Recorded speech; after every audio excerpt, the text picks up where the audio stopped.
Hello guys, আসসালামু আলাইকুম। Pulao roast কে না পছন্দ করে? বিয়ে বাড়িতে হোক, রেস্তোরাঁতে হোক, কিংবা ঘরেই হোক। তাই আজকে আপনাদের মধ্যে নিয়ে এলাম একটি কমপ্লিট পোলাও রোস্ট রেসিপি। চলুন শুরু করা যাক। এখানে একটি সোনালী মুরগি হলুদ এবং মরিচ দিয়ে ম্যারিনেট করে রেখে দিয়েছি।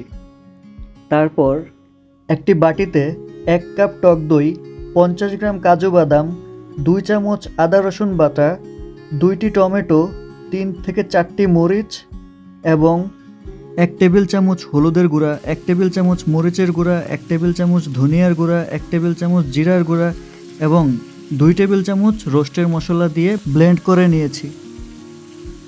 এবার একটি প্যানে আগে থেকেই ম্যারিনেট করে রাখা চিকেনগুলো ভালোভাবে ভেজে নিতে হবে। চিকেনগুলো ভাজা হয়ে গেলে এবার আমি 3 থেকে 4টি পেঁয়াজ বেরেস্তা করে নিব।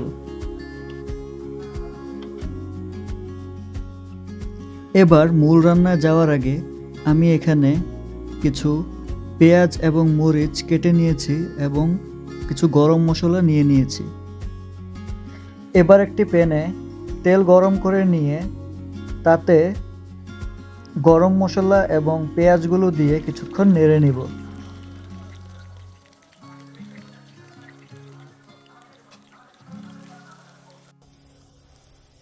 এবার পেঁয়াজগুলো ভাজা হয়ে গেলে আমি প্রি ম্যারিনেট করা মশলাগুলো এখানে অ্যাড করে দিচ্ছি।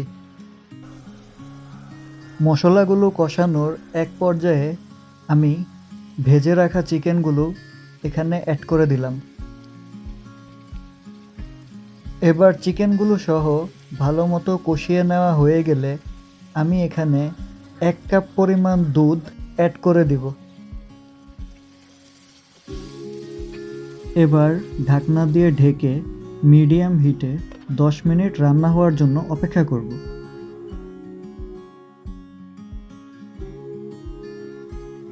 রান্নাটি প্রায় শেষ হয়ে এলে আমি ফ্লেভারের জন্য এখানে 2 টেবিল চামচ গাওয়া ঘি এবং আগের থেকে তৈরি করে রাখা পেঁয়াজ বেরেস্তাগুলো এবং 2-3টি কাঁচা লঙ্কা অ্যাড করে দিচ্ছি।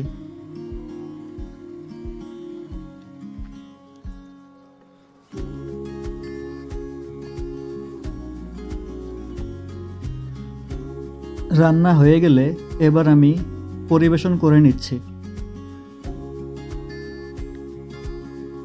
এবার পোলাও রান্না করার জন্য আমি একটি পাত্রে যথেষ্ট পরিমাণ পানি নিয়ে তাতে 4 থেকে 5 চামচ গুঁড়া দুধ অ্যাড করে দিয়েছি এবং একে একে গরম মশলাগুলো, পেঁয়াজ, পরিমাণ মতো লবণ, তেল এবং কিছু মরিচ অ্যাড করে দিব।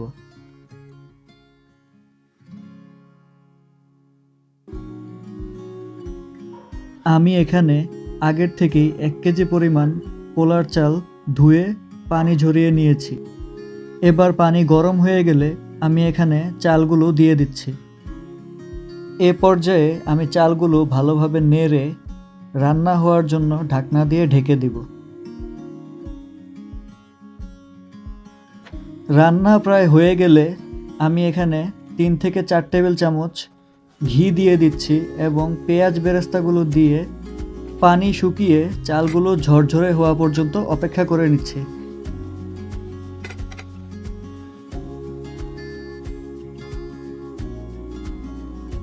তৈরি হয়ে গেল দারুণ স্বাদের পোলাও রোস্ট রেসিপি।